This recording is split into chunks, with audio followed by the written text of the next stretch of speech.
Alright, we're here again with Myra West. Now, she just uploaded a video called My Story of Sibling Abuse. I finally speak about my brother. I wasn't sure how I wanted to react to this. Whether I'd just watch the full video and then just post a video speaking about it. If I wanted to play the video and react to it as we watch along. Or if I just didn't want to react at all. But I think it's very important that I do react to it to kind of shine a spotlight on this kind of thing and help people more so. Like, it's not about this specific guy, this specific abusive piece of shite. It's about people who've gone through stuff like this and them recovering and getting better and moving forward. So the channel is Myra West. I recommend you go and watch this video and then come back to mine, as I want to kind of break down what happened and sort of what happens to people who similarly have experienced this. I haven't experienced this to the level that she has, and not nearly. Have I experienced some sexual abuse? Yes. It wasn't by somebody in my household, and it wasn't a frequent thing. It was more of a couple of occasions, but those occasions left short-term scars and long-term scars, and we're going to get into what I mean as we watch. I've already watched the huge majority of this video, and it's going to be very dark. This is very dark subject matter, so if that's not your thing, click away. Trigger warning, I suppose. We'll get into it. One of life's cruelest jokes is that abusers often thrive. Often there is no justice. Often people sweep it under the rug and then blame you.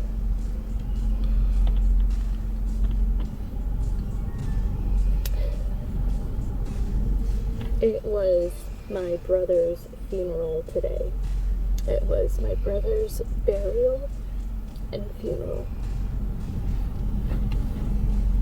And the day was so much harder than it had to be because my family is not a safe place.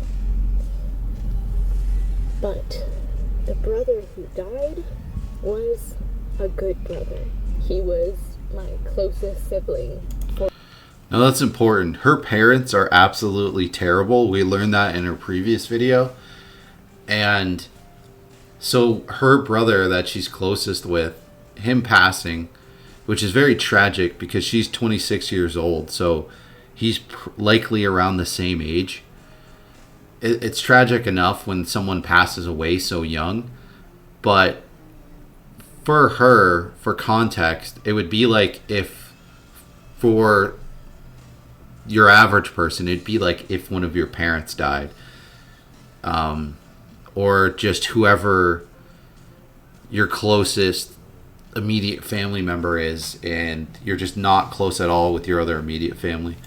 For most of childhood. And he was always a good brother.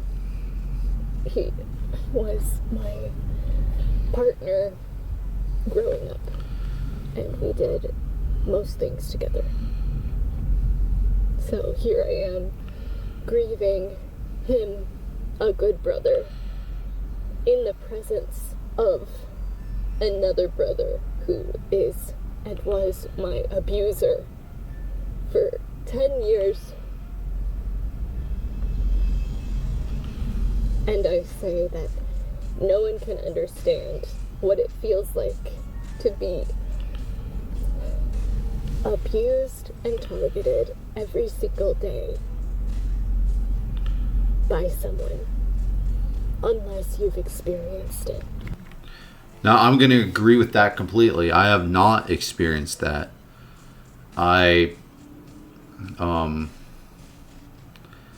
never experienced any kind of daily abuse. The abuse that I experienced, I feel like, was like I said, just a couple of occasions, and it felt very not targeted. It felt more like a convenience thing, like wrong place, wrong time to a certain extent, if that makes sense. I was just in the proximity of people who were abusive, and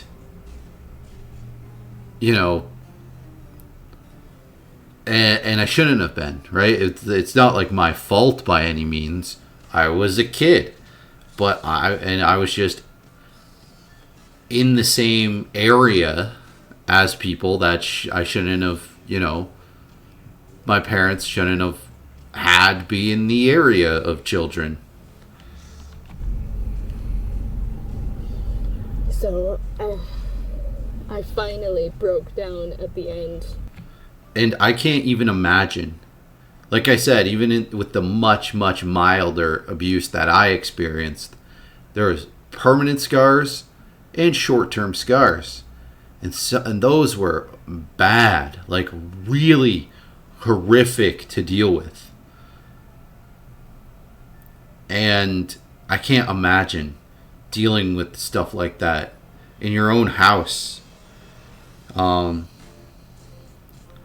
a daily basis, this inescapable thing. It's so...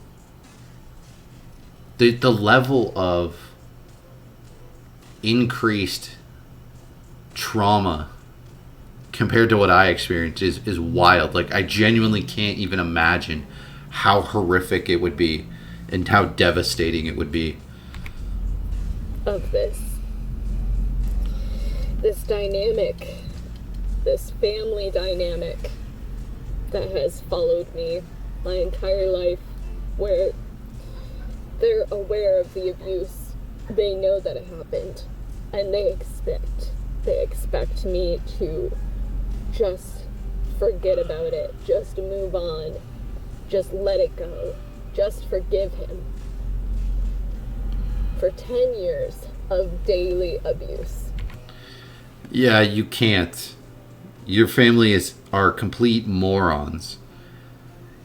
If you even were to do that, even if you were to say, hey, it happens, I forgive you, whatever, you would just be ignoring your trauma. You wouldn't be dealing with it. You wouldn't be moving forward. And the crazy thing is that's what your family's doing. They're not dealing with their trauma. They should have trauma. The person who did this to you should have trauma. They should feel like crap. It should haunt them every day of their life. That they have, in many ways, destroyed your life.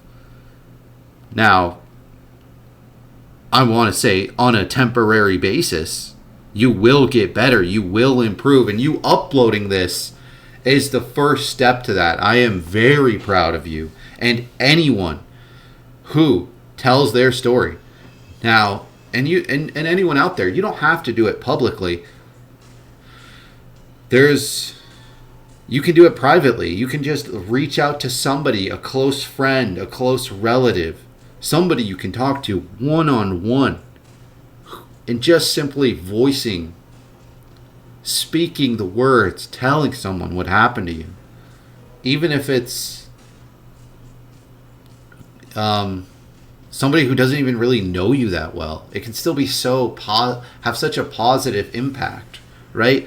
Most advice, most counseling, most therapy is somebody just listening to you and you processing your feelings and emotions and thoughts.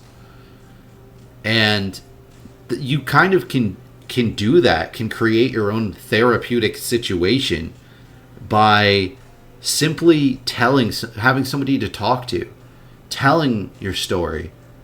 And there's going to be so much emotion is going to come up from telling your story that it's going to be therapeutic, because it's going to allow you to process certain details and stuff that your brain is going to want to protect itself. Your brain has been ignoring for a decade, right?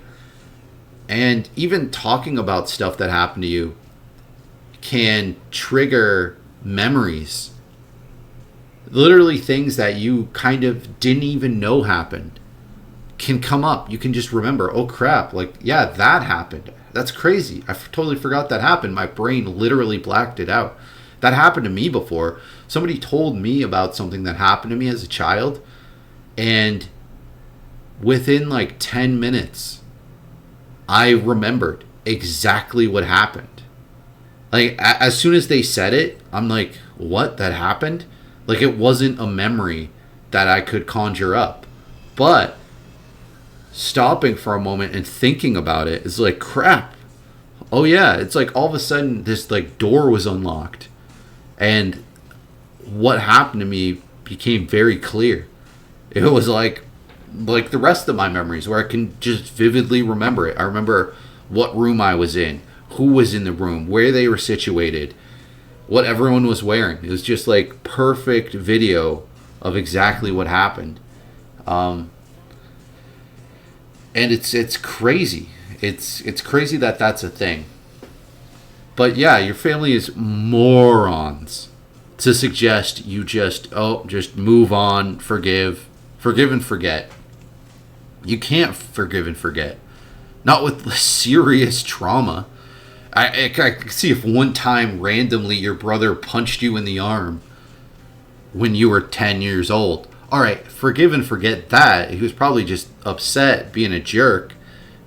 Didn't have control of himself. You know, that's one thing. But what you're talking about is daily high levels of abuse and torture. Insane that your family would ever even suggest that you do that. The thing is, they're also they're refusing to process it. Them saying forgive and forget is them refusing to accept that they failed you, that they didn't protect you, that your traumatization, you experiencing trauma on a very high level, they let it happen. It's partially their fault. And as your parents, it is the majority their fault.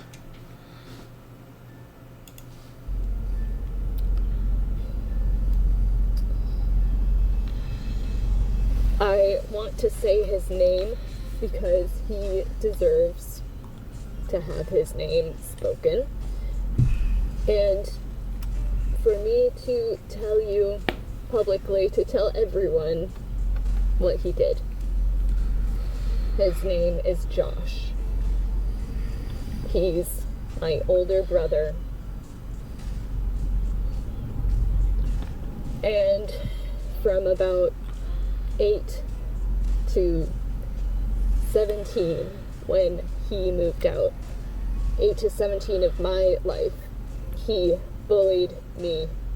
He was cruel and violent and sadistic. And sadistic is the perfect word because he took great pleasure. He was gleeful, filled with power when he would violently dominate me and violently exert his control over me. When he would shove me to the ground, or kick me, or punch me, or elbow me. When he would drag me across the floor. When he held a knife over my face. Where the hell were your parents? If he's doing all that, then they certainly 1000% knew that he was just abusing you and torturing you. That's what that is. And the logical conclusion, if that's happening, then yeah, it's probably also sexual abuse. Like, this guy's a serial killer. It's insane. It's completely insane that your parents did nothing. And would it expose you to that? Would it expose your siblings to that? Because your siblings would have probably known that something was going on, but they're powerless to do anything. You're powerless to do anything. And even your shitty brother who was abusing you, why would your parents even allow him to do that? Like, it's literally awful for him. This stuff is going to haunt that guy for the rest of his life. Now, maybe he's a total sociopath. He could be, and he just doesn't care, has no feelings at all, doesn't understand that other people have feelings, just a total piece of garbage. But if there is even an ounce of humanity in this person, he will be haunted for the rest of his life. He has temporarily destroyed your life. He has caused you pain that he can't even begin to imagine. This guy is a pathetic loser. Now, a lot of people who are very abusive, they've experienced abuse as well. Now, that's not an excuse by any means. That doesn't justify it in any way. But it is kind of an explanation, and it is a thing. It's an explanation. It's not an excuse. And it's awful. It's awful because I can't even imagine.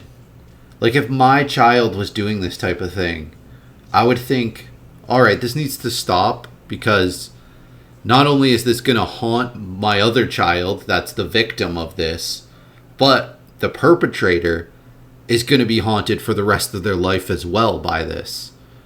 I need to put a stop to this immediately to protect both children. Because otherwise, like, my one child's going to be dealing with trauma. The other one's going to be dealing with trauma and potentially become a serial killer. Like, this is insanely serious. Or if not a serial killer, somebody who gets thrown in prison for, like, sex crimes. Like, that's a huge deal. Why are you allowing your kid to become this? You morons of parents. These weird religious families where they just pop out as many kids as they can and they don't put any effort into raising the kids. Because guess what? The Bible will do it. Jesus will do it. Like, the church will do it. No, they won't. No, they won't. If anything, those things are going to make your kid even worse. Jeez, people. Stop pooping out 20 kids and not giving a crap about them. He relished this power. He loved it. He loved to abuse. And I remember myself being those ages now. I'm 26 now. And to imagine what he put me through. Oh.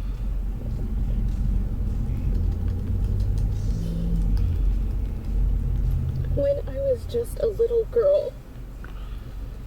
Like, to imagine how much abuse he put a little girl through who did nothing.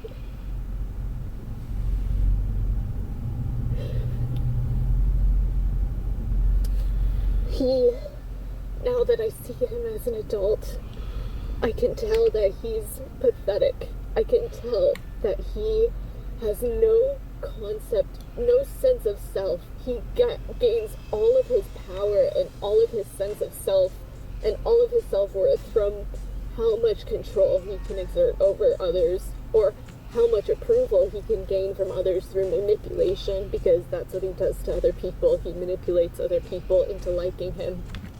Alright, this is where this video is going to take a turn. At least from my part, from my perspective, me reacting to this. I'm about to get fired up here. So strap in here. So she said she didn't do anything. She's right. You didn't do anything. You didn't deserve to be abused. You deserved parents who gave a crap about you. You deserved a household that wasn't just overloaded with kids and just no rules, just whatever. Who cares how these kids turn out? Who cares what happens to them? You deserve parents who gave a crap about you. Who weren't these religious nutbags. You deserved a happy childhood and a happy life. Now your adult life has been harmed tremendously by this. but those temporary scars will heal. You making this video is a big step in that. You telling your story is a huge step. And you're not just telling this story to your YouTube subscribers. You're telling this story to your family. Now, they already kind of knew, but now they know for sure. They don't just know what happened, but they know how it's impacted you, how it has held you down, how it has harmed you. And guess what? That takes a lot of the weight away. It won't feel like it at first. In fact, it's going to add weight for a little short time. But you deserved a good childhood. Every child deserves to be protected and not harmed on a regular basis. Your family should have provided a good household for you. Society should have provided a good household for you. It's not just specifically your parents, but it's several systems. You talked about your family going through this messy divorce. What is going on in the world where we allow people to continue to live in horrible situations and just this like absolute nightmare fuel? The system the system doesn't protect kids.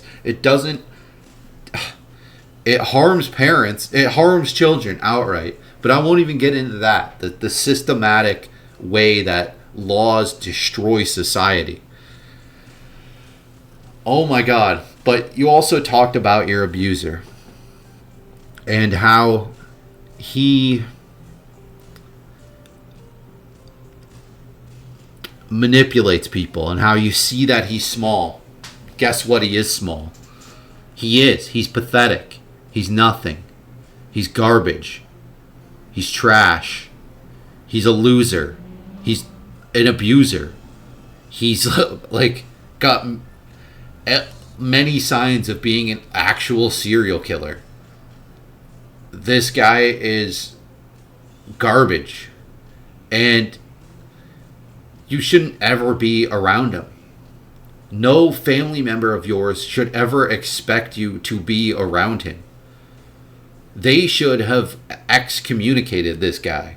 They should have separated themselves from this guy. I'm not saying totally abandon him. Totally say, hey, you just don't exist anymore. But say, hey, maybe we can shoot the shite in DMs, but you ain't really coming to family functions here, buds. You ain't doing it. And luckily, you get to distance yourself from your loser, horrible, garbage family. And now that you're the only like family member you're close with, sadly, tragically, my condolences, passed away. There's really nothing tethering you to your family anymore.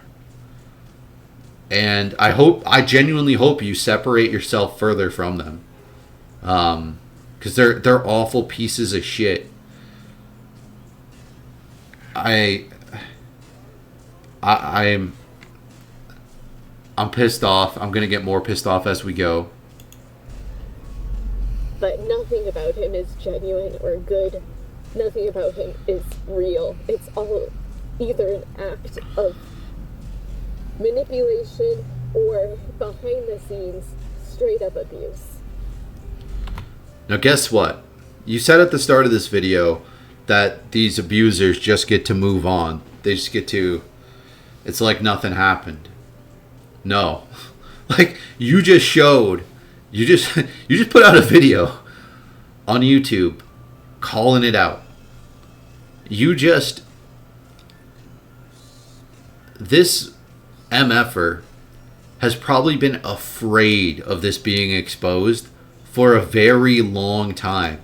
And you just exposed it. Like his worst nightmare just came to life. You're his worst nightmare. And yeah. He was weak. He was a weak man. And because of it, he had to bully and abuse a young girl just to get his fix for the day. Oh yeah, first of all, you're incredibly weak. As a male, if you're beating up a girl, you're just weak as shit. Now, I grew up with older brothers. And I was scrapping them like my entire childhood. I can't imagine getting a sense of like, I don't know, satisfaction, accomplishment of in any way at any point in my life from beating up a girl. Like, first of all, I wouldn't even do it, but how would you even, like, what would be satisfying about that? I don't even get it. Like, it's so pathetic and weak to do so. It's like if I beat up a child, if I just went out and beat up like a random 5-year-old, why would it, like, I wouldn't, why would that give me any sense of accomplishment or satisfaction? It wouldn't. It'd be the most pathetic thing on the planet. Imagine that. I go out, beat up a 5-year-old. Then I'm like bragging to my buddies, hey, I beat up a 5-year-old. It was awesome. I'm so dominant. I'm so cool.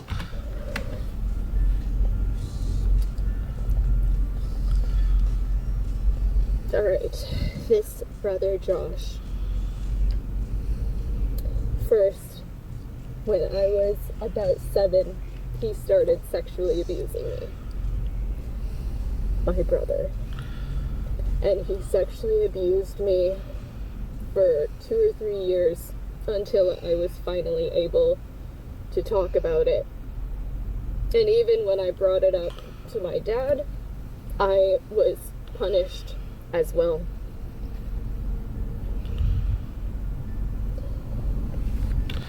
Yeah, that's typically what parents do because they're morons. Because they don't. It's hard for parents to even, like, bother. Weirdly, they don't comprehend these things. And it makes me so mad because it's your job as a parent to consider these things. Like, what were you doing the whole time when you were expecting a child? Like, there's lead up. It takes 9 months from when getting pregnant to having the kid. Now, granted, you probably don't know within the first month.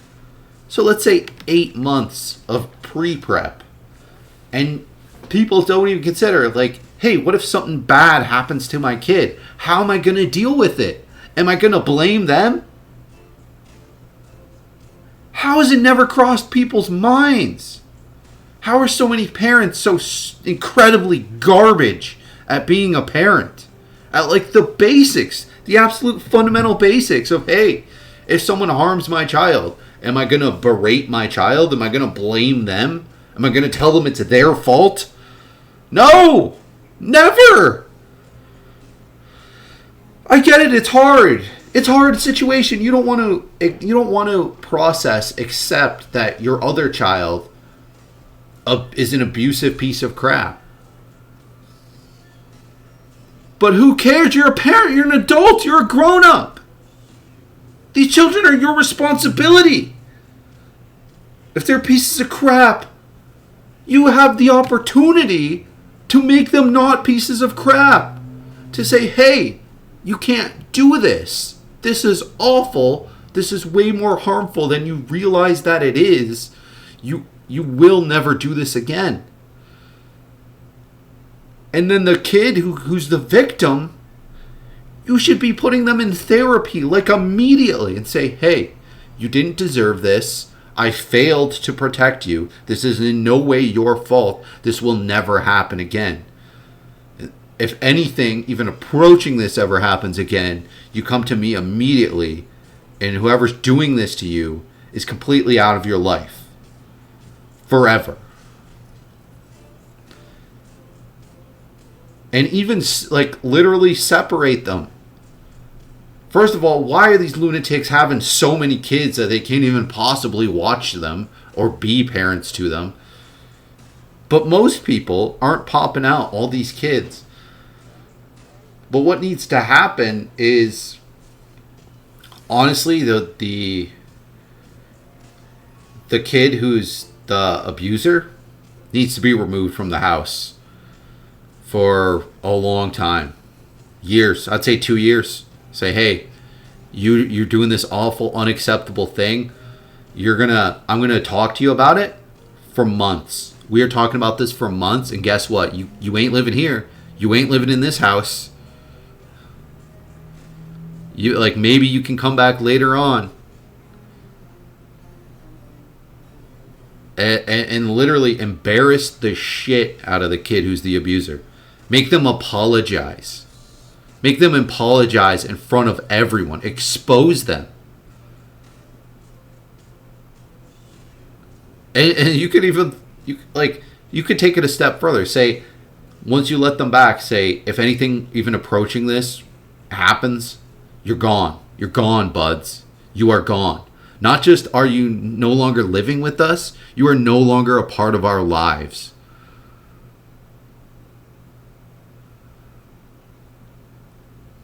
Draw lines in the sand.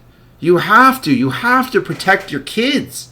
Like, holy crap, it should be the absolute priority. Not just the victim, but the perpetrator. Protect them. It's your job to raise them, to teach them right and wrong. When they do something wrong, you have to discipline them. You have to steer them in the right direction.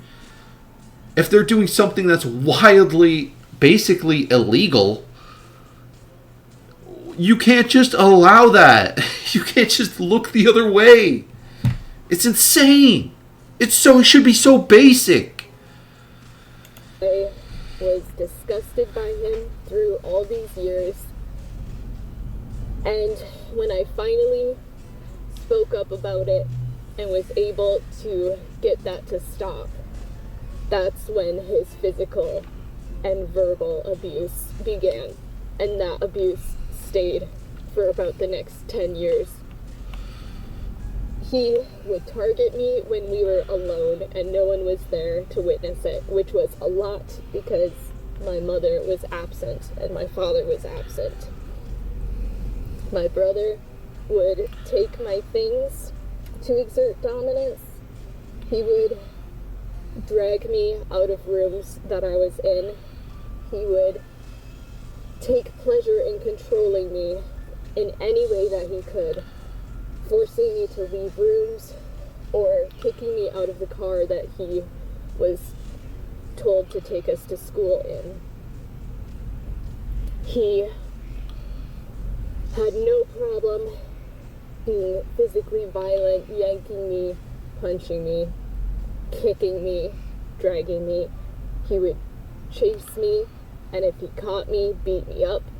He chased me once for almost a mile in the middle of the night, and I had to sprint into the woods to get away from him.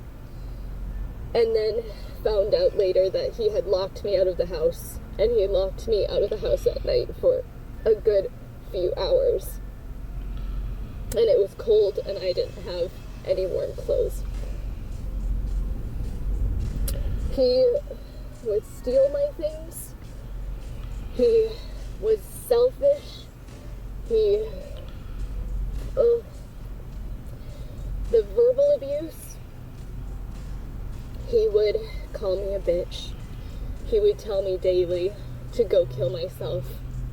He would say everyone would be happier if you killed yourself. He would say nobody likes you, nobody cares about you. He would call me ugly. He would make fun of me for having a period. He would call me, like, every derogatory word you can think of. What I don't get is how the rest of your family didn't completely separate themselves from this dude upon becoming adults, right? Because your family, I forget how many siblings you said you had, but I think she says she has a little sister as well. So they would have experienced this. They would have witnessed this stuff going on. How do they not, as adults, be like, yeah, this guy's a lunatic piece of crap. We're going to have nothing to do with him. Myra, you're cool. You didn't deserve that shit. We're going to treat you the way that, a victim, a good person simply deserves to be treated. Hey, you shouldn't have gone through that. This person's a piece of crap. We're going to basically almost like rally against this person, this abuser, and he's like basically not really, you know, there's a tight knit and he ain't in that tight knit anymore. He's not in that inner circle. Why would that not be what happened? But daily, every single minute of being near him, he would target me with either physical control, physical abuse, verbal humiliation. He wanted to humiliate me in front of others. And that was his fix. I can't really say much else. There's so many stories. But another one was when he was mad at me once. I was in bed, like almost asleep, and he came into my room in the pitch black and held a huge pocket knife over my face and just held it there for about 10 seconds. And I didn't know what he was going to do. I thought that he might actually do something. And then he left. That's what he liked to do. But I'd say the only proof that you need of his abuse is that it's been 9 years since I've seen him or spoken to him. He's been dead to me. And I'm literally shaking, shivering and shaking and quivering because of being in his presence. That's another, like, a crazy thing is people have opened up to me about stories, similar type of stories of them being abused and them having to be around their abuser. And I tell them, don't be. Just don't. Usually, a lot of times, it's where the parents don't know, or if they knew what was happening, they barely knew what was happening.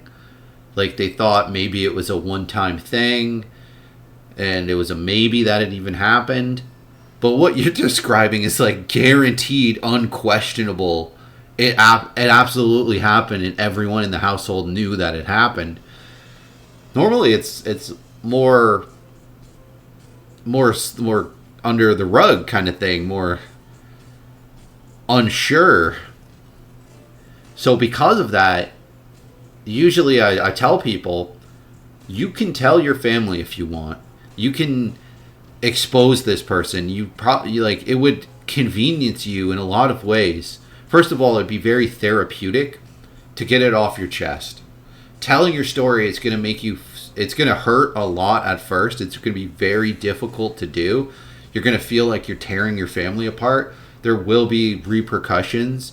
You're going to feel awkward as you're going to see the pain in your parents' eyes. And I'm talking about people who have, like, somewhat good parents who give a crap about their kids. Oftentimes, you're going to see the pain in your parents' eyes as they learn that they completely failed to protect you. They failed at their core job as a parent. And they're going to know that you got hurt, which is going to hurt them. So it's going to be incredibly difficult. But I say you can tell somebody. You can tell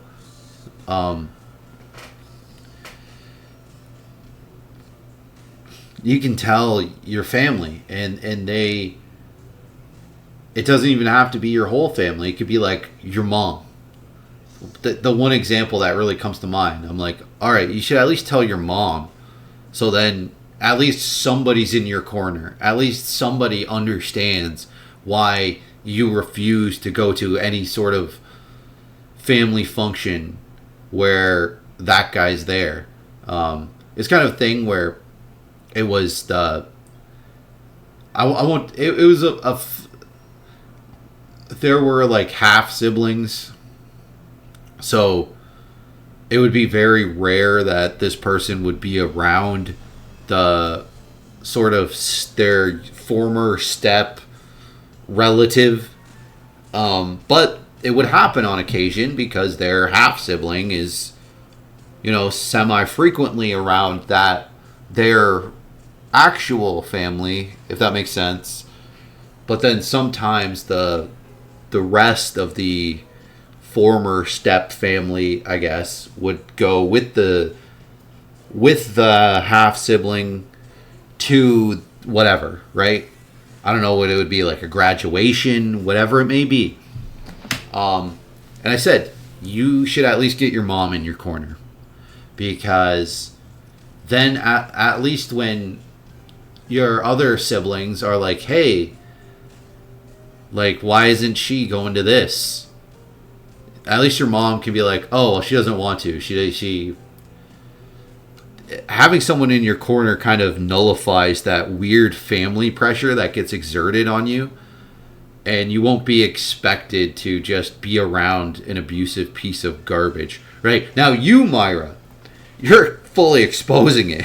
You're fully putting it out there and on blast. So your parents, after you doing this, if they are like your siblings, relatives, aunts, uncles, cousins, whatever, it would make no sense going forward that any of them would ever expect you to be around this person. Ever. Ever. They'd be insane. They'd be even more insane than they already are. Because of how much fury and anger I have towards him, and how he affects my body. Because my body knows that anytime he's near, I'm in danger. Physical danger. Like, to imagine when I was a teenager, I was in constant daily fear of my safety. Physical safety. I was being physically, violently attacked on the daily. And nobody stopped it. Nobody stopped it. My mom did not stop it. When she found out about the sexual abuse, she said, boys have urges, and he couldn't help himself, and I need to be more understanding and learn to forgive him. That's an insane excuse. An absolutely off the wall, pure lunatic excuse. Insane to tell somebody that they need to forgive anyone for anything. I wouldn't say that to an adult. I never would say that to any adult or child, but especially a child, that you need to forgive this person.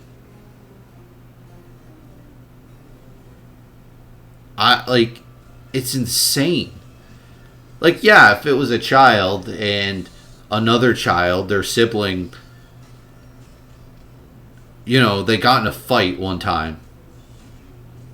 A mutual sort of combat. Things got a little out of hand. And the one child holds a grudge for like months. And it's like, alright, it's time to move on. But this is so wildly different. This is not that. This is nothing like that. Oh my God. Oh my God. And it's also an epic failure. So if your mom understands that boys have urges, why didn't she teach those kids to control those urges? Why didn't she talk to her son and be like, you know what? Guess what? You're going to be incredibly outrageously overwhelmed by your hormones. You are going to want to do some truly unspeakable acts. But you can't. You cannot. You can never act on those urges. Down the road, when you're in a committed relationship with somebody, yeah, you can. Some of those urges, like the urge to bang, right? Just a basic urge to do certain things. There's a certain context where, yeah, you're in a relationship with somebody, you're going to have certain urges, and, but there's also going to be other urges, really dark, horrible, awful urges that you can never indulge, that are major crimes to indulge, that will harm other people and harm you to ever indulge a little bit. You cannot.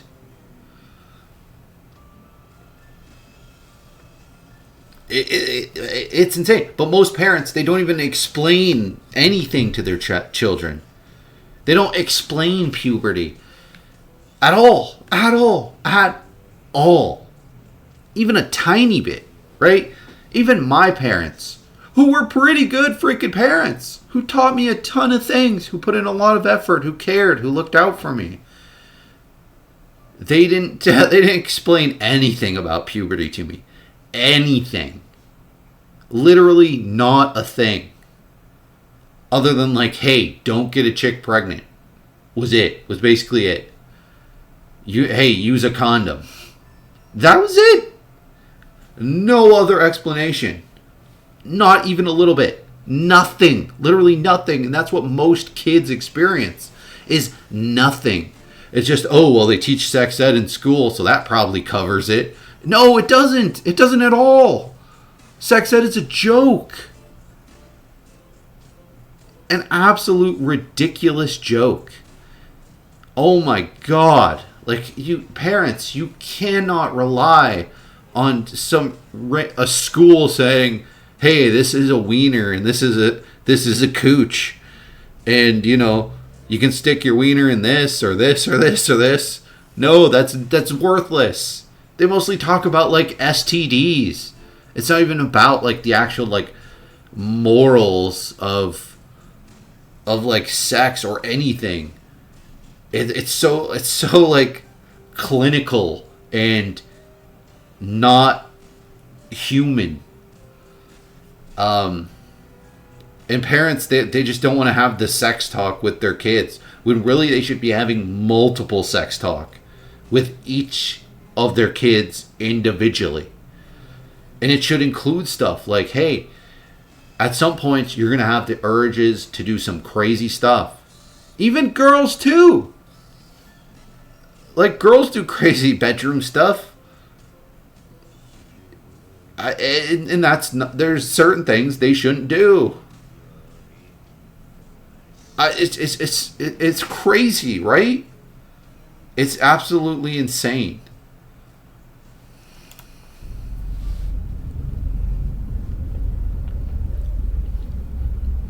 I am reminded today that as much as I've tried with my family, with certain members of my family, to be good to them and to pour into them and to develop our relationship, I remember now why there's this massive, massive, massive wall between us.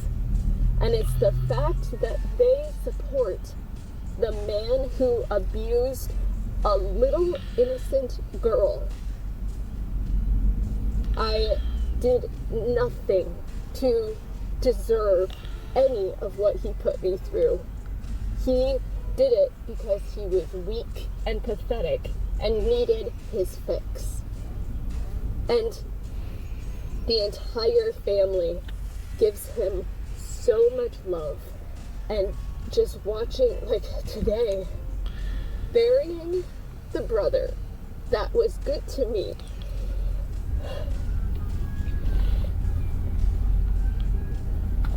Burying the one brother who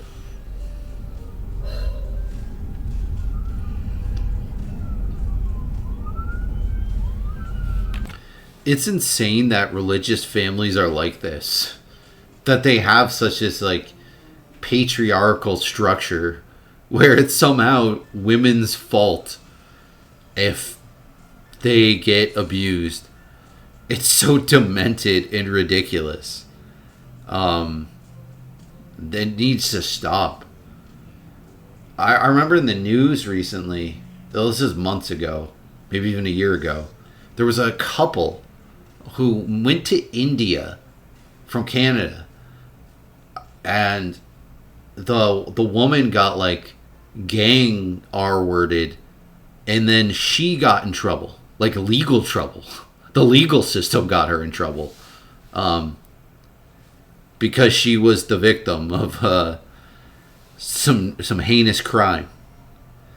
And these countries, well, not so much in this country as they're like that, religion doesn't have a super strong stranglehold on the law like it does in other countries, but a lot those weird sections of society that are very religious, and even individual households that are very religious, they just have this insane structure that leads to abuse of all sorts.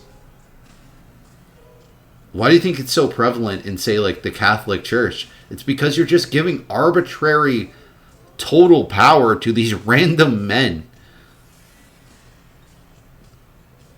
It just makes no sense to do that. It just leads to people, specifically children, being abused. Stop doing that. It's dumb. Saying goodbye to the brother who is kind and good, and to be left with the abuser, and to try to hold it together, to not show any weakness in front of my abuser, to try to keep it together in front of my family, who felt like enemies because they all support my abuser, and they judge the way that I act around my abuser. But why would they judge the way you act around this guy? That's insane. That's completely insane. Now, you're going to act differently from this point forward. I guarantee it. It's like an absolute guarantee. Pretty much your whole family should never treat you this horribly again. And I think you're going to gain a lot of strength. And I think you're going to actually change the behavior. I think you're going to distance yourself from your family. So you're going to be seeing these people less often than you do, which is already infrequent. But I think this guy's going to avoid you. Going to absolutely avoid you like the plague. He should. But you're going to run into him at some point. At some stupid family function, or somebody else is going to pass away, or something's going to happen. You're going to be in the same place. I feel like you're going to gain so much strength that seeing this turd isn't even going to affect you, right? Like you said, like this guy's so weak that he had to like beat up a little girl. Now he was probably like a teenager or something, like probably relatively close to you in age, but that's still so insanely weak and pathetic. This guy's a loser of like the highest order. And I feel like eventually you're going to get to the point where you're openly making fun of this guy.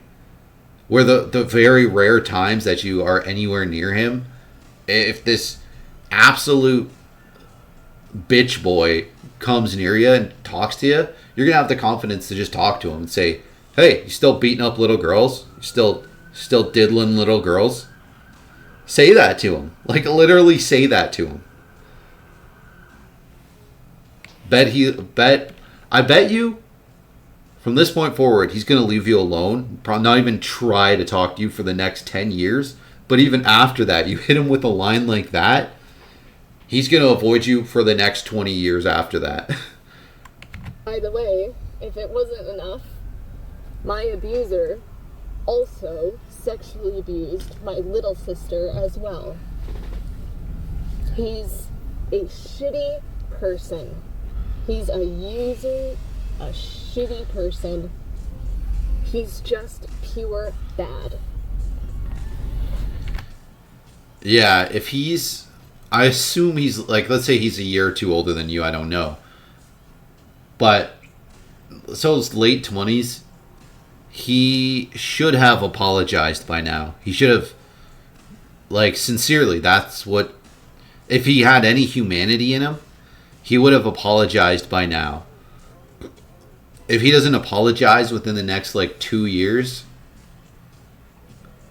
in some kind of way, then he's a total, you're right, he is a total, just, piece of trash. Just worthless. Just a complete garbage person. Literally, I hate to say that any human being has literally no value, but if this dude doesn't even feel like regretful, doesn't feel sorry after this video being released, at least like a couple of years from now, then he's, just completely no value, just worth less than, I don't know, a maggot, a literal maggot. And then, because of how much I hate him, and the fact that I have not spoken to him in 9 years, more than 9 years, I have not spoken to him, maybe 10 or 11 years, I stopped speaking to him. I won't look at him, and I won't allow him to look at me. I don't stay in the same room with him. I turn away from him because he doesn't have any right to look at me or be in my presence. I get judged by my family for how I react around him. Alright, how? That's what I don't get is like, how? How does that happen? Right? So your family already understands this. They understand you were abused by this guy. They understand you haven't talked to him in 9 years. Why would they judge you for that? Like they understand why you're doing it, which is a very justifiable reason why. Why would they then even like bring it up to you? I don't understand. I don't understand at all. I don't even care if it's a tiny thing. I don't even care if one of my brothers doesn't want to talk to one of my other brothers because he called them a bitch or something 10 years ago. If that one doesn't want to talk to the other one, I don't care. I don't give a crap. Who cares? You do you. Unless it's me specifically, right? You know, if someone close to me doesn't want to talk to me, has a problem with me, then I care, right? But if two people ain't going to be getting along and like don't want to talk to each other, why would I pressure them to talk to each other? What would be gained? There's nothing to be gained from it. Oh my God. And they all think that I'm somehow a bad person because of how I ignore him. So yeah, that dynamic, I couldn't do it anymore. I just left. He gave me panic attacks when I was around him. My nervous system is all out of whack. And I broke down. I was sobbing in the car. And I remember that this is how I felt. This is how I felt every single day. This is how I felt every day growing up. I was being abused by him every day. Now, you were in a terrible environment where you were literally being tortured. So it makes a lot of sense you would feel that way, and it makes a lot of sense that that would include panic attacks, and it would make a lot of sense that you had one this day. Even though you haven't talked to the guy for 9 years, it makes sense you would feel this way. It's kind of normal that's what happens when somebody gets traumatized. Is some of those permanent scars are things like panic attacks, anxiety. I can tell you I had a panic attack years ago. Somebody told me about their experience with sexual abuse, and I just couldn't get it out of my mind. It caused me to have a panic attack because I just felt so bad for this person. Just felt like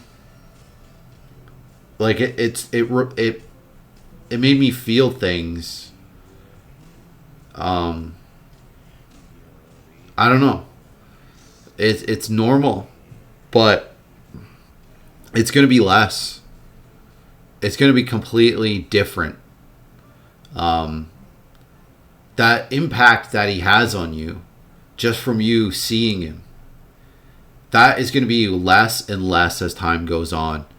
And you releasing this video is going to create so much healing for you.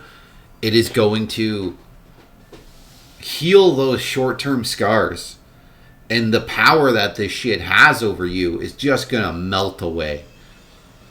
Now, at first, it's going to be hard. The fact that up until your video prior to this, which you uploaded like a week, somewhere from a week to 2 weeks ago, where you talk about your childhood and life in general, but you didn't get this detailed about it. I feel like that was a big step forward for you, and this is also another big step. So probably for the next 2 months, you're going to be continuing to process this and to heal those wounds. But healing those wounds is very hard. It is just a punch to the gut. It's panic attacks. It's anxiety. It's horrible. You're going to have a rough couple months. I guarantee you will. As you continue to process your feelings about all of this. Because now it's all on the table. Now it's all out there. Because you're not just telling your abuser how you feel, you're telling the rest of your family as well, which has all kinds of other heavy implications that are going to be, you're going to be processing them. You really are. And it's going to be rough. That anxiety, you're probably having insane anxiety right now, and that's probably going to continue for another month or 2, or maybe even 3.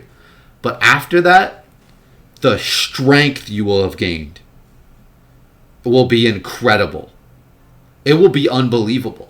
You're going to be shocked at what you have become. What power you have taken back. That's the beautiful thing about all of this. Is that we have the power to heal our own wounds. To tell our story. To let those feelings out. To tell people who should have protected us that they should have protected us. To let out that anger, that frustration, that hurt. Tell people that they harmed us directly.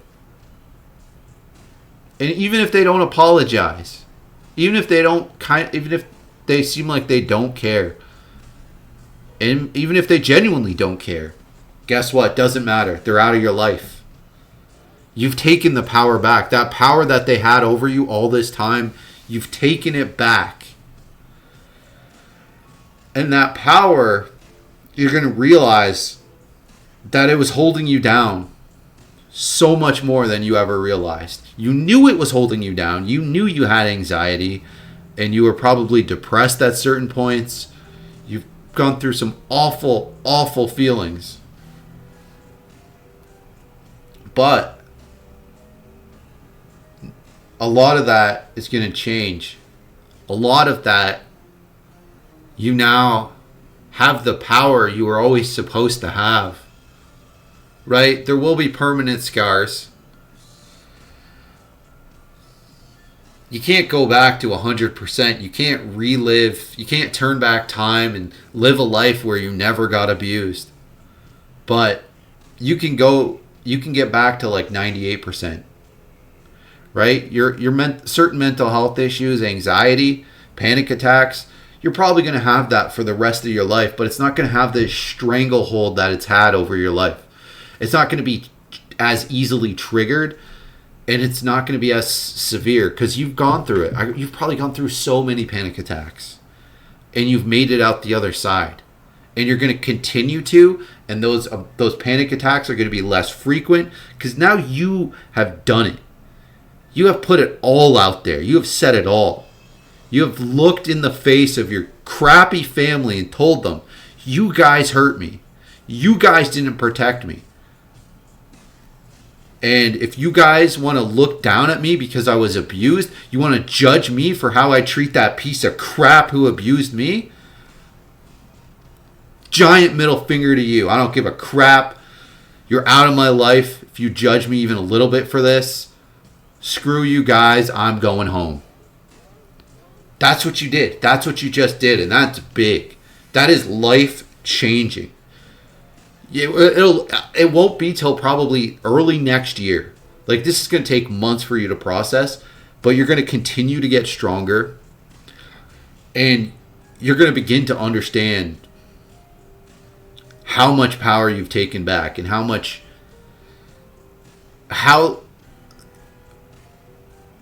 little your family kind of even matters.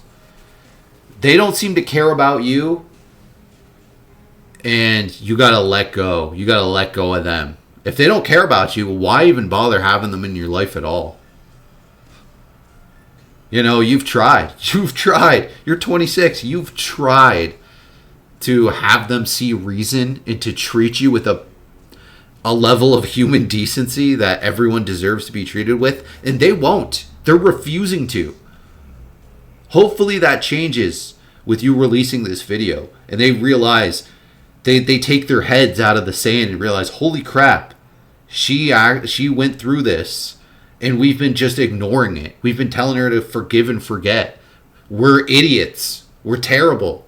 We've perpetuated that abuse. We've extended that abuse. We've basically abused this person by judging them so harshly and victim blaming them and acting like, oh, it's just okay, forget about it. No, it doesn't end. That's the thing about family, is it doesn't end just because you're an adult. You're still supposed to look out for each other. You're still supposed to protect each other. And your family's not doing that. And it makes me so sick. That's what family's supposed to do. They're supposed to help each other. They're supposed to be there. They're supposed to support each other. And so many don't. I don't get it. I don't get it. Why? Why? Like, it hurts me to know that happens with people. Because, like, my family's really supportive. And I'm supportive to them. And I got good relationships. And I got a good life. There's so many people out there, they just don't even care to, like, have that. To be that. Like, not only did your family fail to protect you as a child, but they're horribly abusive towards you as an adult. It's crazy. To act like you should just forgive and forget is so... Now, they're religious, right? Like, your siblings, your other siblings, they can't help that they grew up in a... They grew up in a similar environment to you. They did, right? Even if they weren't directly tortured by your brother to the extent that you were, they still grew up with moron parents who didn't explain anything about life to them and also exposed them. Not only to direct abuse from this guy, but it exposed them to this guy abusing you. Right? That's the environment that they grew up in as well, that all of this is just okay. Our parents don't seem to care. This is okay. They say she should forgive and forget. So they're going to think that that's normal, and that's what you should do, because that's what that's what your parents have taught your siblings to be. To be these judgmental assholes. To act like it's not a big deal when it's a huge deal. You're talking about traumatizing a child, abusing a child in a multitude of ways, destroying a child's life, which often leads to that child's adult life being destroyed. But these people are religious, right? They don't care about mental health. They don't care about... They just assume God will fix everything. Oh, everything happens for a reason. He works in mysterious ways, so who gives a crap about anything? Just as long as you say, forgive me, Jesus, then it's all fine. It's all fine and dandy. Who cares? And crying and having these breakdowns every day. And no one was there. Nobody cared. And that's how it is today as well. Nobody cares. Nobody cares about what he did to me. Nobody cares.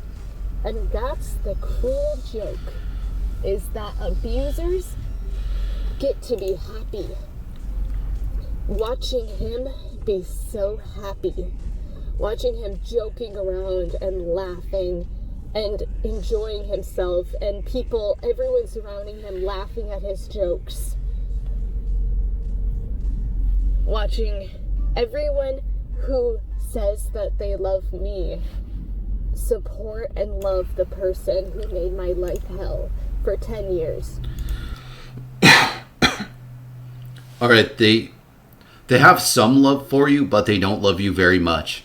They are being abusive towards you. They aren't showing you basic human decency. Now, they're morons. You have to understand, they're complete morons. Your parents didn't teach your parents anything about how to be a decent person, anything about mental health, anything about trauma. None of it, right? And your parents didn't teach your siblings about any of this stuff either.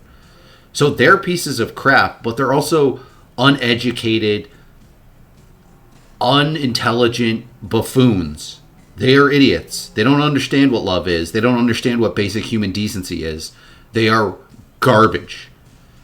But they also grew up in the dump, right? They grew up in the dump, so the likely outcome is them being garbage. Again, not an excuse, it's an explanation. So, that little bit of love that they feel towards you, they think that's normal. They don't understand that they've been abusive and horribly judgmental towards you and total pieces of crap. They don't see it because all they've ever known is garbage. They don't even begin to understand how much they are awful pieces of crap who are re-traumatizing you, who are acting like the worst, like acting like you being abused and tortured is just okay. Demented. These people are morons of like such a high order. It's incredible. It is incredible that in the first world people can be this uneducated and this freaking ignorant. These people are so dumb that like they shouldn't have the right to vote. They shouldn't have the right to like have children. Like that's a bold statement, but I think they should by default, if they have children, those children be put up for adoption. And adoption itself is horrible a lot of times, but hey, these people are so stupid that it's genuinely unsafe for them to like, for children to be left in the care of like any of them. But they do also love your brother who's an abuser. That's never going to change. And there's nothing you can do about that. And just distance yourself from all of them. Who cares? Not only is your brother such a small, pathetic, wiener, loser, moron, piece of human garbage, but you got to understand that they all are. They're all living in the dump. Right? Now, I'm not saying you got to like fully distance yourself, never talk to any of them, treat them badly. No. But you got to understand that they have no idea what's going on. They are just extremely ignorant morons who never got taught at any point in their life anything about human decency. Compassion. Never. It's never been taught to them, so they don't even begin to understand the concept of it. They can't, like, participate in compassion. They can't be compassionate. They don't even begin to understand what that is. They are inhumane pieces of crap. And so you just got to move on. Who cares? Who cares if your loser ass, ignorant, hick ass, religious, psycho family wants to joke around with your serial killer brother? Like, not only is he small, but they're small. And they're worthless. I hate to say it, but they're worthless. But you not wanting to be around them means that you're not worthless. And you refuse to participate in the dump. You're not going to join them in the swamp, in the dump, roll around in the dirt with them. That's good. Get out of there. Like, I don't know if you still live near your family, but you're right. You've wanted to move away. Move away. Like, just, I don't think you probably don't want to move to, like, Paris, like you said before, but move to somewhere else, like in the Midwest, probably. Like, somewhere that's got a little bit bigger of a population that still has that, like, nature and stuff around that you like. Or, like, at least somewhere where you can take, like, a short drive and go experience nature in the ways that you like to. Yeah, just distance yourself completely. These people are goofs.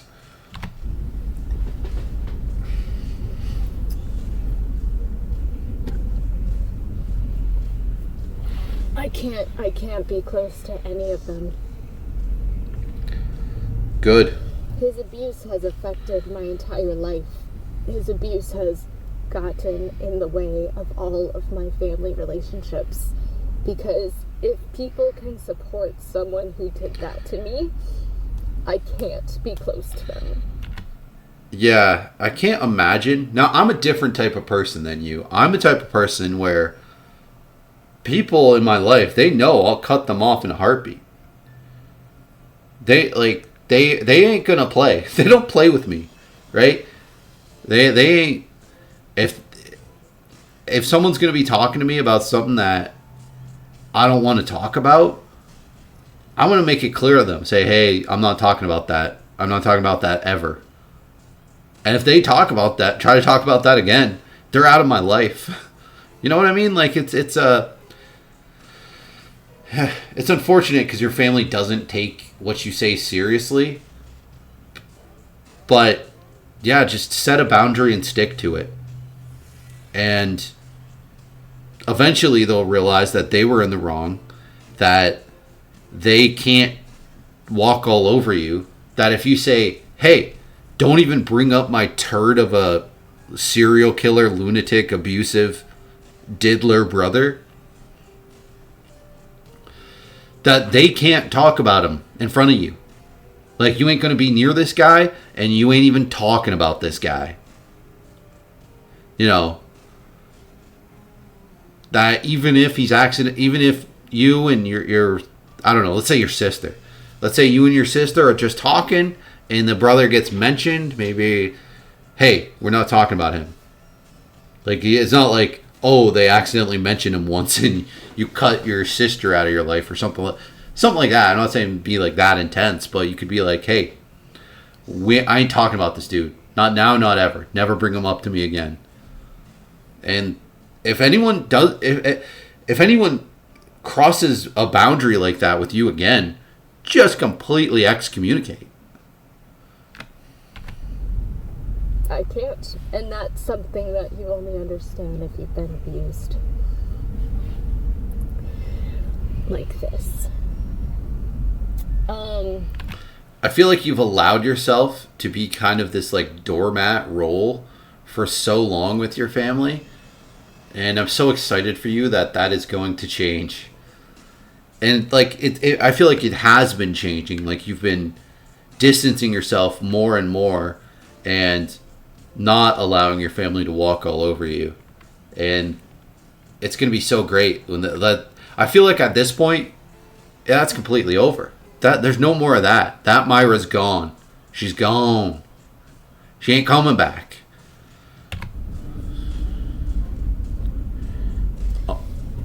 A much stronger Myra with boundaries, she's here now.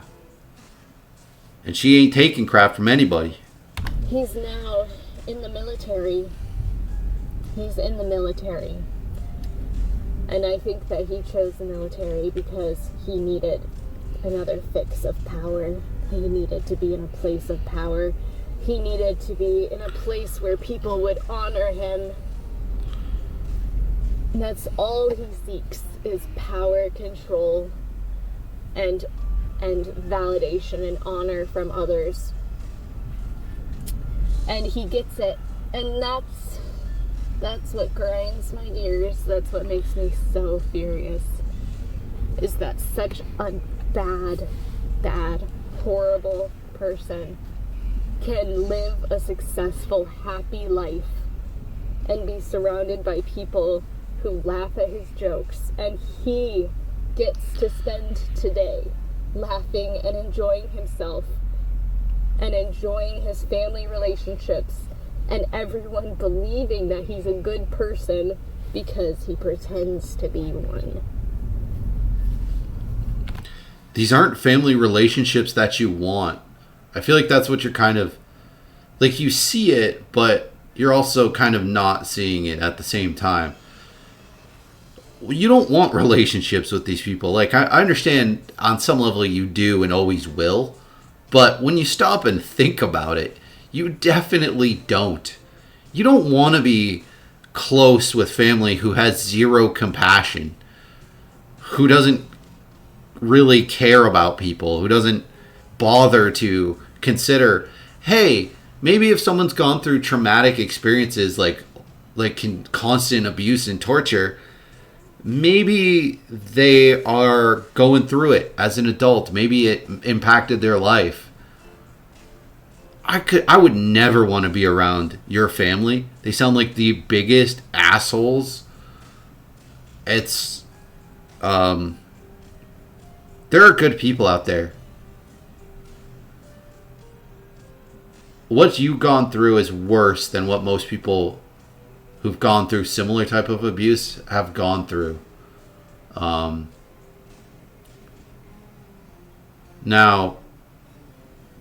that's, yeah. We'll just continue. And them looking at me like, what's your problem? What's wrong with you? Why can't you just be normal? It's in the past. I bet what's going to happen is at some point in the future, next time you're around your family, maybe not, it sounds like you see them like once a year-ish. I bet next time you see them, you're going to have so much confidence and power. You're going to be like their perception of you means nothing, right? And you come across as a very quiet, shy person. I mean, you talk about being shy on your channel.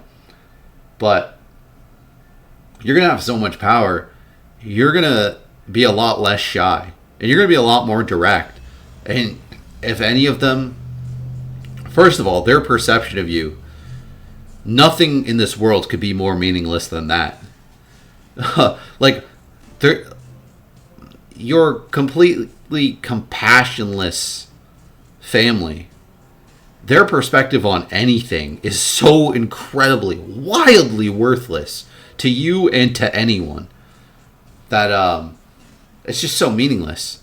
But in the future, you're going to just call it right out. Like, if they have any kind of perception of you that's off, you're just going to call it out. Like, yeah, why would I want to talk to somebody who abused me and tortured me my whole childhood? Like, this person's like a serial killer. It's kind of gross that any of you guys associate with them. You say this. Say this to your mom. Say this to your dad. Say this to your siblings. Say this to whoever. I would. I've literally made similar statements. I've literally said, like, this person's a greasy mother effer and kind of gross that you'd even spend any time with him. I don't care if he is related. If it was in the past, why am I having a panic attack and a meltdown just because he's here? Why is my body tense and ready to fight him? Why am I ready to literally, physically fight him? Because my body and nervous system remembers everything that he did to me. And there's so much more. So much more.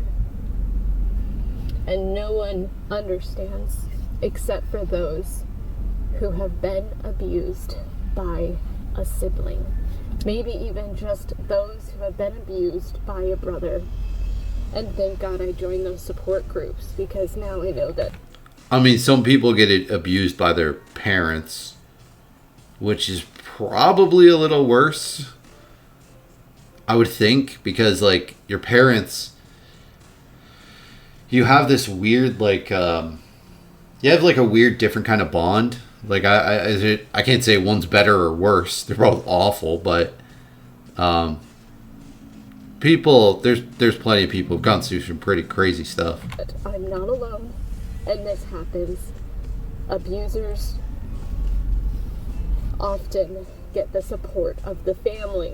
The family supports the abuser, and the victim of the abuse is cast out and treated. That does happen way too often. Especially, it happens very often in religious families, but most of America and Canada ain't that religious, ain't going to church. It's really not, like, it doesn't have this stranglehold over a society. The problem is your experience with society in your, like, real life is primarily these, like, religious psychos who would be like that. But, like, most people ain't really like that. They're going to be either taking no side or taking the side of the victim. Trust me, it's hard to, I feel like it's sometimes like, are there any good people out there? There are. There genuinely are. And they're really not that hard to find. It's just, it's hard when you're in a community that has mostly one type of person, and that type of person isn't that good type of person. So it's just like a nightmare, these places where there's lots of religious people. It's just an absolute nightmare, because you have just morons, just ignorant morons who are inhumane, completely lack compassion, completely lack critical thinking. Because what's crazy is you can look this stuff up. We all have an infinite amount of information at our fingertips at all times. If you're going to have a kid, you can look up stuff. Look up childhood trauma. You can learn.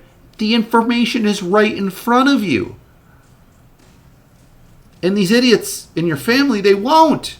They refuse to spend 5 minutes. Well, more than 5 minutes. Realistically, you should spend, no matter who you are, especially if you're a religious person, and you should understand, hey, I live separated from, like, normal society here. Maybe I should, what's this mental health thing people are talking about? That you should spend at least a day looking into that. Like, at least find out what it is, right? Like, clearly you have, Myra, but your family hasn't. They don't even begin to understand mental health. They don't begin to understand trauma and abuse. They have no idea. And they choose to remain ignorant. And they're too dumb to even, they don't know what they don't know. They don't realize that they are a completely compassionless lunatics. They don't know that that's what they are. But that's what they are. And it's sad that people are so uneducated, so ignorant, that they can't even be bothered to utilize the strongest tool that humanity has ever had, which is having an infinite amount of information, like every book that's ever been written, right in your hand. As the problem. Anyway, his name is Josh. And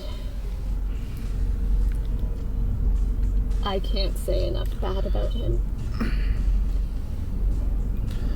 I can't say enough bad about him.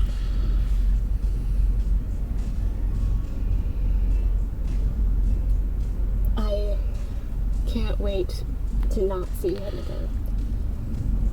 I only am forced to see him at family gatherings once a year, once every couple of years. Things like this, like funerals. I can't be away from him, or weddings. Yeah, go to less of those. Right? Screw it. Don't go to weddings. Screw it. But eventually, what's going to happen is you're going to have so much power, so much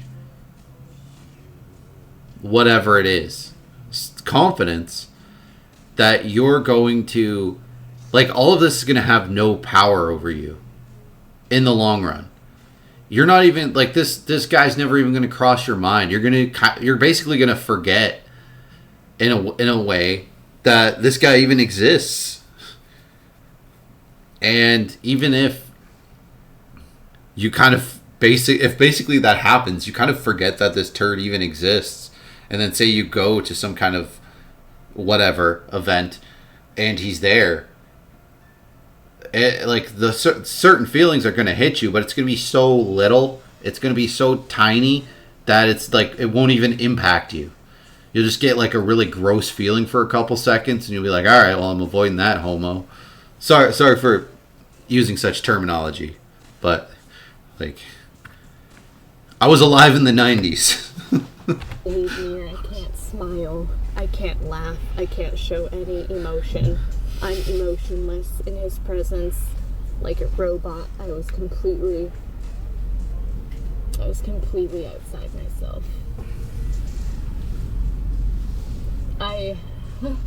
It just brings back so many memories of how I existed as a teenager. It makes me understand so much of why I am the way I am. Being with him daily forced me to live outside of myself.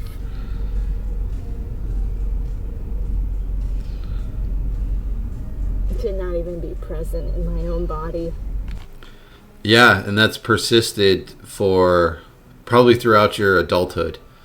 But you're taking the power back, so that's going to be less and less. You're going to be more you. You're going to become the you that you should have always been. Because none of this should have happened to you. That's the only way that I survived. And not only are you going to be the you that you always should have been, you're actually going to be stronger than what you ever would have been. That's kind of an awful statement in certain ways, but you're going to have survived and come out the other end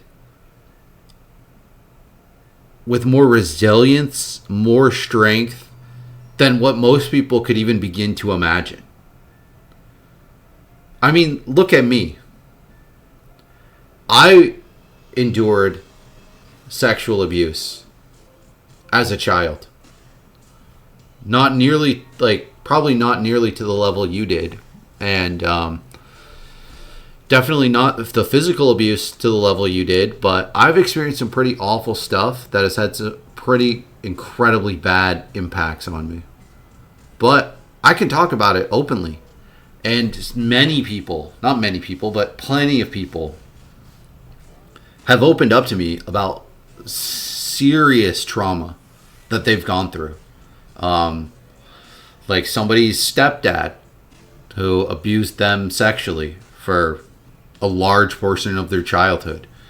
Somebody who was nearly killed, was like tortured to near death multiple times as a child by a parental figure. I've heard some truly awful, awful, awful stories. And a lot of those people I know, they're some of the strongest people you'd ever meet. And the fact that I can talk about this very openly, and the fact that you're talking about this openly, right? Not only are you going to get so much stronger from having told your story, but other people are going to open up about their story. because you made this video. Because you told your story, other people will tell their stories and they will get stronger. Think about that. Really think about that. You have now broken a cycle. And other people will be empowered by the statements you have made to get well themselves. To start a process of healing. Or it's not just the starting of the process. It's taking a big leap forward in the process. A very critical step forward in the process of healing. That other people are going to be willing to do that. And it's going to help a lot of people. It's going to help more people than you and I could ever probably even realize, right? I've had people tell me about their trauma face to face, like people in my real life, not online at all. And I've seen it help them immeasurably. So the fact that now you telling your story, it's reaching a lot of people, right? How many views does your video already have? Like, think about that. Like, really think about that. This was uploaded October 20th. And right now it is the morning of October 22nd. And 5,600 people have watched this. I guarantee you people in there have had some similar experiences. They would have to, right? People are going to watch your channel because they've had similar experiences, because they like you, Myra, because they can relate, right? And it's sadly, it's also in some very dark ways have probably led them to having similar struggles in their adulthood than what you're experiencing. And this is going to help a lot of those people, right? I even if it takes years, even if somebody watches this and watching it is like a punch to the stomach, as they can relate to a lot of stuff. And say it takes them years to get to the point where they can open up and tell their story. Even tell their story just to another human being face to face, just their very best friend or one of their parents or one of their siblings that they trust. The impact is so enormous. I've seen such a giant impact in people that I know in my personal life. And that's like a handful of people. And the impact it can have on them. Like, one in particular stands out. This person, now I can't just credit it to them opening up to me. They certainly opened up to other people. But because of their level of closeness with me, I feel like it largely it was a big step forward for them, and the level to which they turned their life around was just miraculous. Just the difference between them now and them before they told me this is so giant. Like, they had issues with I don't want to get too specific, but they had issues of substances, and they don't have those issues. They got a lot of help. They got married. They got tons of phenomenal things in their life. And Myra, the fact that thousands of people have watched your video, you're going to have that same impact on probably minimum 100 plus people. That's crazy. Like, really think about how impactful that is. And for the most part, I just took it. I just took his abuse. I just took it.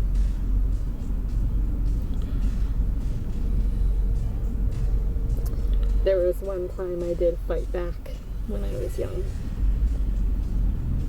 And I'm proud of myself for doing it. I'm proud.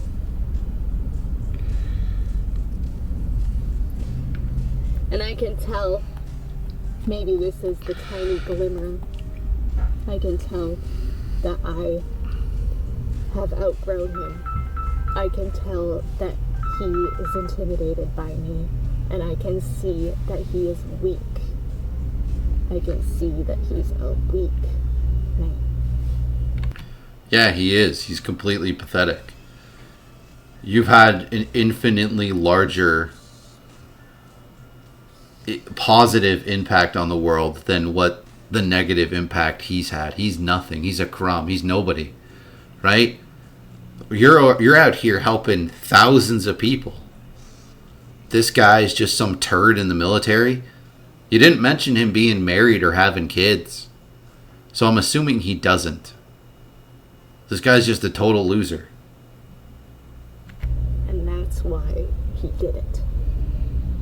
When you're young, when you're being abused, you kind of feel like they are powerful. You think that they have control over you. But when you grow up, you can see that they're so weak. And that's why they had to target you when you were a child. That's all.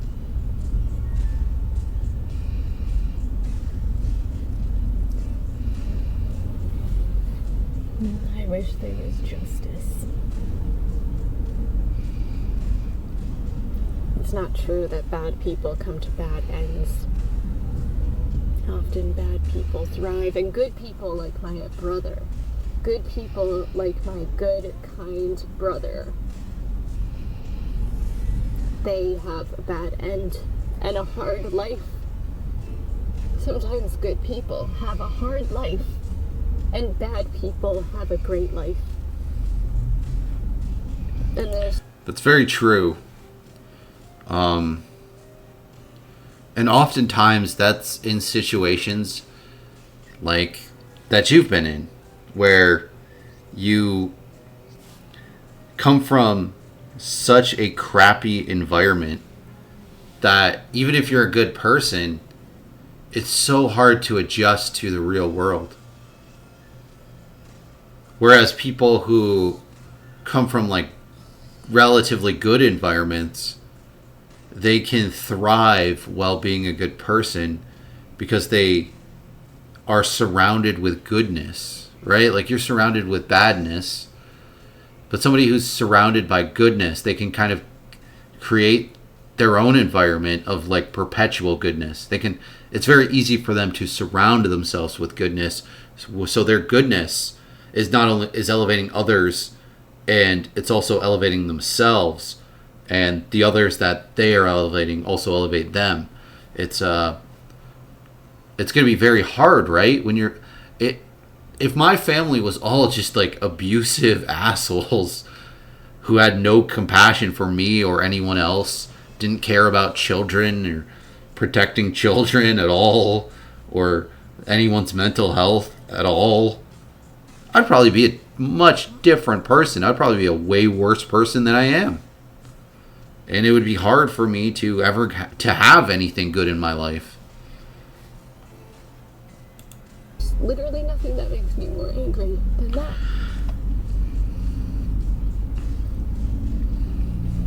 Now, whenever I see any bullying happen, I always stand up for the person. If I ever see a child being bullied or abused by a person who reminds me of my brother, I stand up for them and stop it.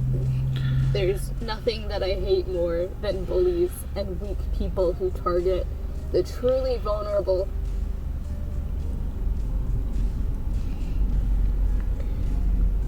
I truly believe that there's nothing good in this person. I think he is bad through and through.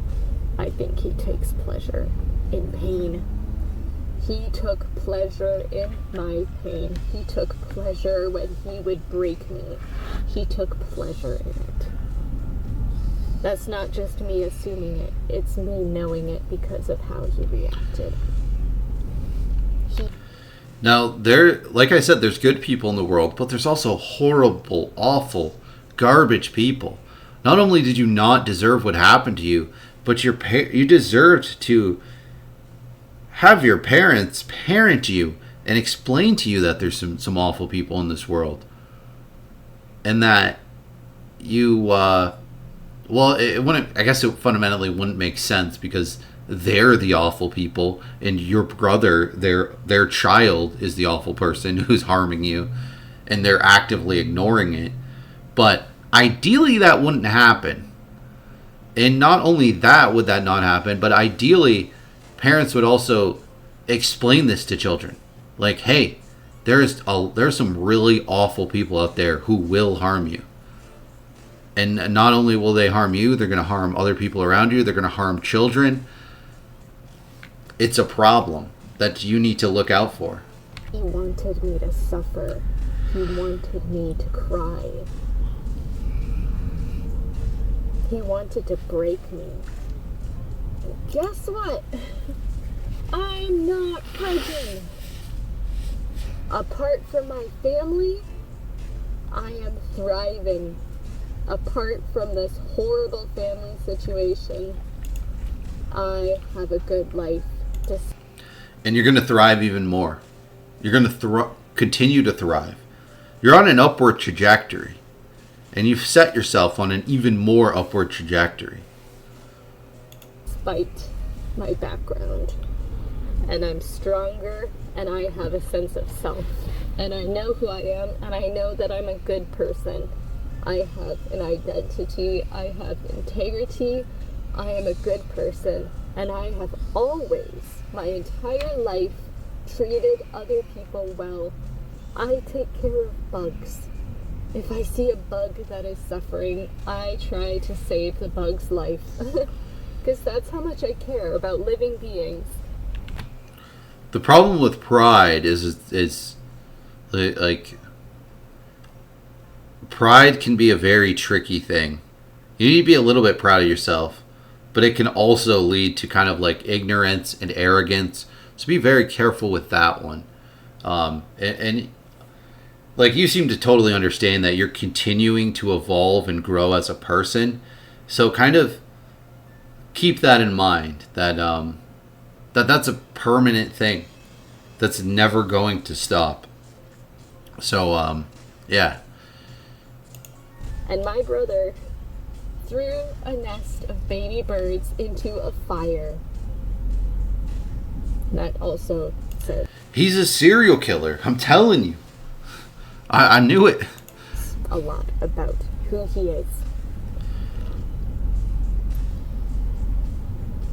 Alright. Somehow talking it out calmed me down, but I had a full-blown breakdown. And again, I had breakdowns like this every day of my teenage life because of him. And every day, the last 9 years of being away from him and not seeing him, every day I am grateful to be away from his abuse. And every day I try to calm my nervous system from the havoc that he caused me. The absolute havoc of a nervous system constantly on alert of the next attack, the next actual violent physical attack.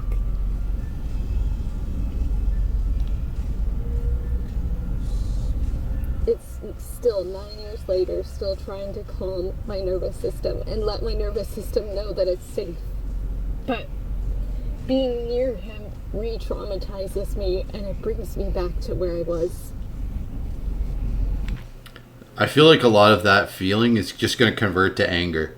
Like, years from now, when you run into this guy, you're going to see him, you're going to have some initial surge of anxiety, but that's going to just turn to anger. And not like a dangerous level of anger, but like the appropriate level of anger. Like, oh, this turd's here. And it's not like it's not going to be consuming. It's just going to be like, oh God, this turd's here. Hopefully he doesn't try talking to me. And then you're just going to move on. Like, it's going to be so meaningless in a lot of ways. And not only did I feel unsafe, like my body was prepared to be. Or it's not going to have the weight that it currently has. This impact that you feel, it's just not going to be that kind of like immediate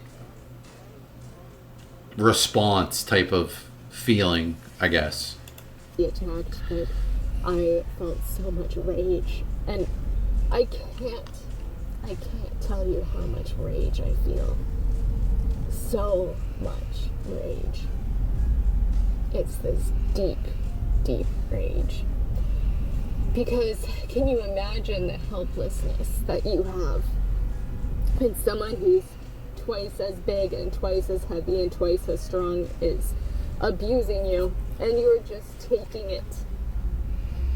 One time he shoved me to the floor and I got up again because I'm strong, and then he shoved me to the floor, and then I got up again, and then he shoved me to the floor, and then I got up again, and this happened a few times, at least 5 times. Every time I would get up, he would shove me down. Yeah, and then I finally attacked him, and I'm proud of that story. The only time that I ever fought back.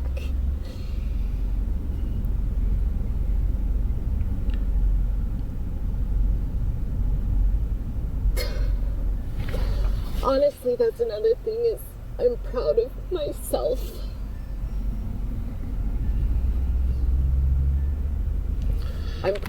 You should be proud of yourself. You should be proud of this video. Because this is the biggest step forward you've ever taken in standing up for yourself.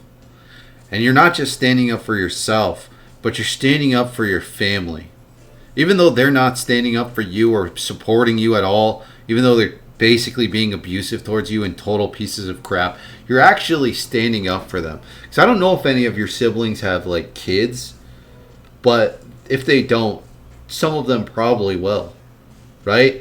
And I don't know if this dude is dangerous around kids, but I wouldn't trust him around kids.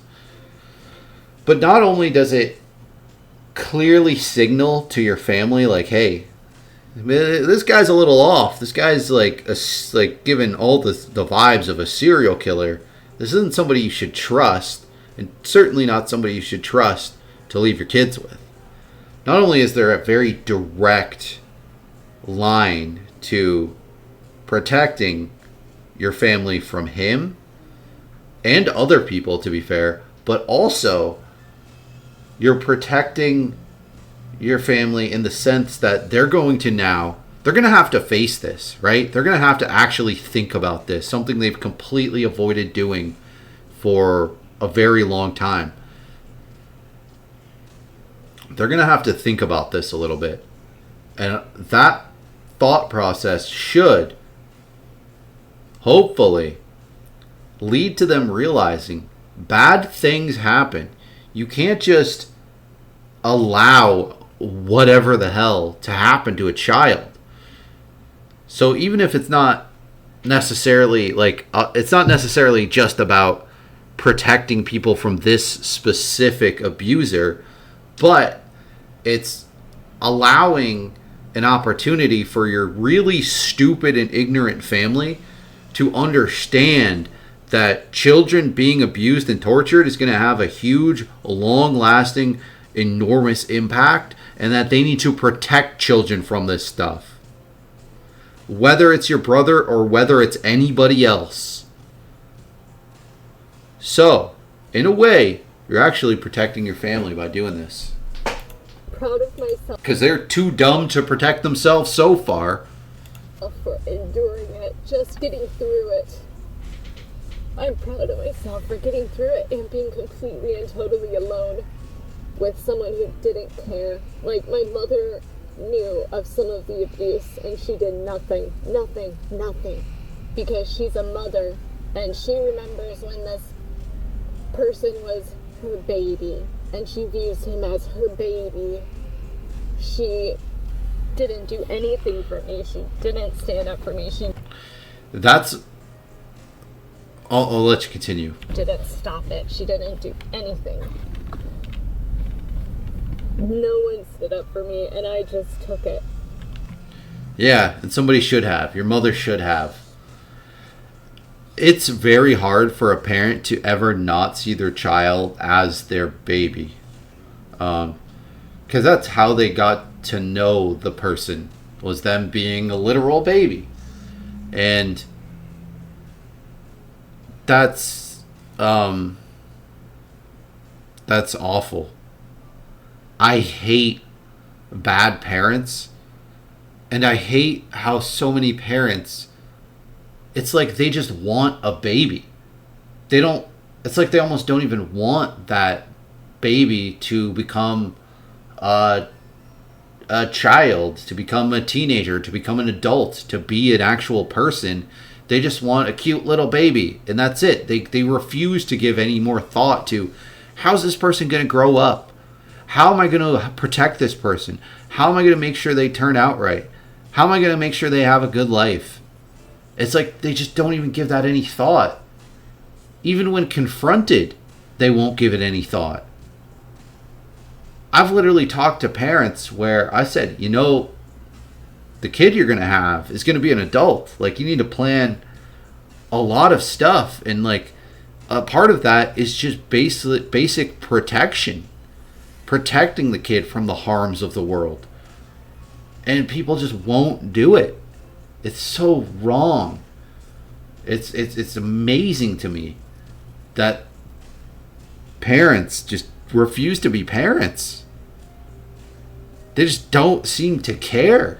It's insane, because there's plenty of parents out there who do.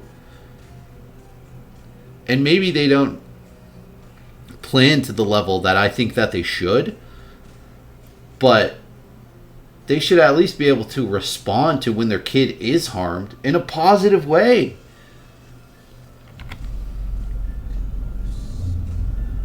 So I'm proud of myself that I was able to endure it for 10 years of my life, being targeted by my own personal bully, who completely destroyed me for years, a lot of years. And he is the reason for most of the issues that I still struggle with, because of course I struggle with a sense of worthlessness and unworthiness when that was happening, and nobody stood up. But yeah, and I'm also proud of myself for how far I've come despite it. And even though today felt horrible, at least I can be away from him.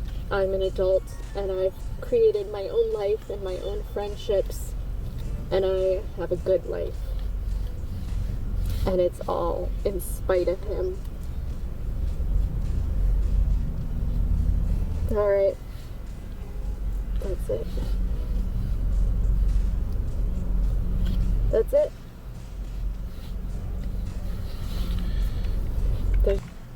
It's only up from here. Your life's just going to keep getting better. You're going to keep getting stronger. All this stuff is going to have less of an impact. And the bad impact that it has had, you're going to have you're going to continue to get more of a perspective on it, a perception of it. You're going to become more aware of it and see how, hey, that kind of led my thought process down this weird, specific, particular path as to how I kind of, because that's kind of what it does, is you weren't the you that you should have been, and then thus you've kind of walked paths that you never should have walked down. And so gaining the perspective of that, an awareness of that, allows you to kind of go back, kind of retread everything and change everything. So the potential for positive impact on your life is astronomical.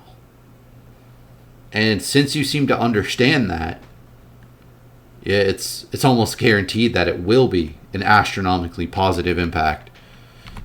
I'd bet money on it. Something I just needed to say. Just needed to say it. I just needed to get it out. This is the story that I've wanted to tell for my entire life.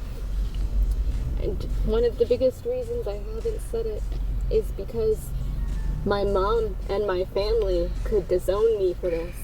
Can you believe it? My family could disown me for saying that my brother abused me. I kind of hope they do. Like, they're such awful pieces of trash that the greatest gift they could ever give you is disowning you. First of all, they don't own you or anybody else.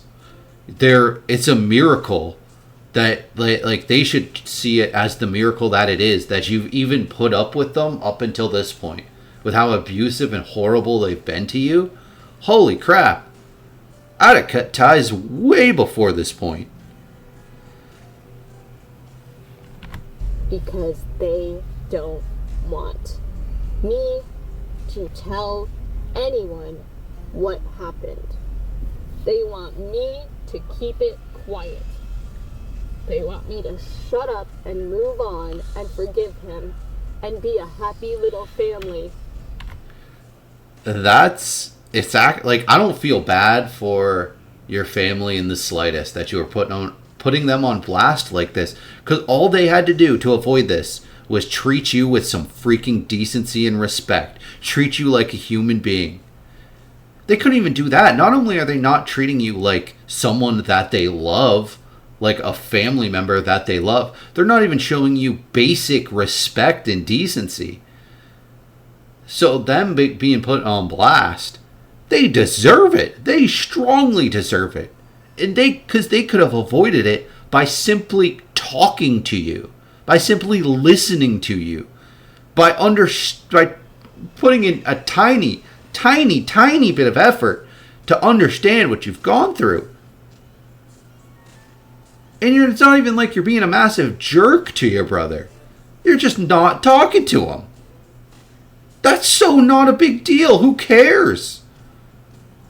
Like, I think of all the times in my life. Like, I have relatives that I don't want to talk to. I have relatives that I don't talk to. Why would it matter to anybody else? It's none of their business. There's coworkers I don't talk to. There's people I grew up with I don't talk to. That's no one else's business but me and theirs. And it's not even an issue because we're just not talking. We just aren't in each other's lives. We don't need to be. Where everyone is happy except for me. Alright. I'm not doing that though. You got to understand, your family is a miserable bunch of ignorant morons. They aren't happy people. Right? Like, yeah, they're happy in the sense that they say ignorance is bliss. And like, stupidity makes you happy. Because they live in a world where childhood trauma doesn't exist. Where depression and anxiety don't exist. Where caring about a child's well-being just doesn't matter because they'll be okay. It's their problem. It's somehow it's the child's problem. It's the child's fault that this happens, and it's their problem. They should just deal with it and forget about it and move on. Like, imagine the demented, insane reality that your family lives in. Think, like, they are miserable people, and they're going to continue to experience awful things where you have the ability to move on and actually surround yourself with compassionate, good people who are like actually genuinely happy and uplift others instead of tearing them down. Your family is awful, and I guarantee you at the end of the day, they're miserable. I'm speaking it, and I am posting this because this is exactly what they have stopped me from doing and forced me to do my entire life. This is exactly what... This is why abusers thrive. It's why abuse thrives. It's because people shove it under the rug and nobody speaks it. Exactly. And tell them directly if they ask. Say, hey, this could have been avoided. This could have been avoided. All you had to do was take me seriously for one moment, show me a tiny bit of respect. Tell them, I was abused and tortured for a large portion of my life. And y'all did nothing. Y'all won't even, talk to me about it. Y'all treat it like it was nothing. Like it should have had no impact on my life. Y'all are idiots. Y'all had all you had to do was say, oh, that sucks that happened to you. I understand why you don't want to talk to your brother. That's all they had to do was that. That's all they had to do to avoid this, was say, that's bad that happened to you. I understand why you don't want to talk to your brother. But they couldn't. They couldn't let it go. They couldn't stop being abusive assholes to you. They had to keep going and saying, oh, well, whatever they said. All they had to do was show you a tiny bit of respect. I don't care if two of my relatives don't want to talk to each other because one criticized the other's spaghetti recipe. Now, that's never happened to me, but, let's say that's why. If I have two relatives and they don't want to talk to each other for the rest of their lives because of a disagreement about a spaghetti recipe, I am not going to say, no, you guys need to get along. You two adults here, hey, you need to get along with this person and have them in your life. No. Why would I ever do that? That's stupid. Why would I care? I would think it immature because it's a spaghetti recipe. But there's no way I would be pushy and be like, oh, you need to do this and this and this. I never do that to people. Never tell them what they need to be doing. And victims who do speak it are punished. I give people suggestions and advice, but if they don't take that advice, I'll probably never give them advice again. I just be chill. I'll be chilling. All right, that's it. That's it. I'm ending it here.